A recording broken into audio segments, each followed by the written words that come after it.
টেক্সটবুকটা এখানে লেখা দ্বিতীয় শ্রেণী। আপনারা সবাই এটার সাথে পরিচিত? নিশ্চয়ই, আপনার টিচার দ্বিতীয় শ্রেণী। এর আগেরটা নীলটা প্রথম শ্রেণী, লাগবে না স্যার। প্রথম শ্রেণী সেম সাইজের টেক্সটবুক। ক্লাস 1-এর একটা 6 বছরের বাচ্চা এই টেক্সটবুক নিয়ে এসে ঘুরবে, এইটাতে সে ইন্টারেস্টেড হবে?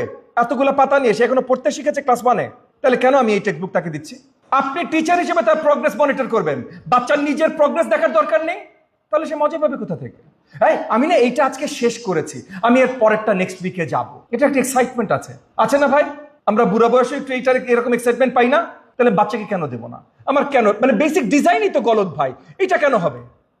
আপনি 5 পাতা 10 পাতা করে একটা চ্যাপ্টার একটা টেক্সটবুক বানান না। একটা টেক্সটবুক শুড বি 10 টেক্সটবুকস। এটার ভেতরে ডিজাইন আমি বাদই দিলাম। টেক্সটবুকটা এখানে লেখা দ্বিতীয় শ্রেণী। আপনারা সবাই এটার সাথে পরিচিত? নিশ্চয়ই, আপনার টিচার দ্বিতীয় শ্রেণী। এর আগেরটা নীলটা প্রথম শ্রেণী, লাগবে না স্যার। প্রথম শ্রেণী সেম সাইজের টেক্সটবুক। ক্লাস 1-এর একটা 6 বছরের বাচ্চা এই টেক্সটবুক নিয়ে এসে ঘুরবে,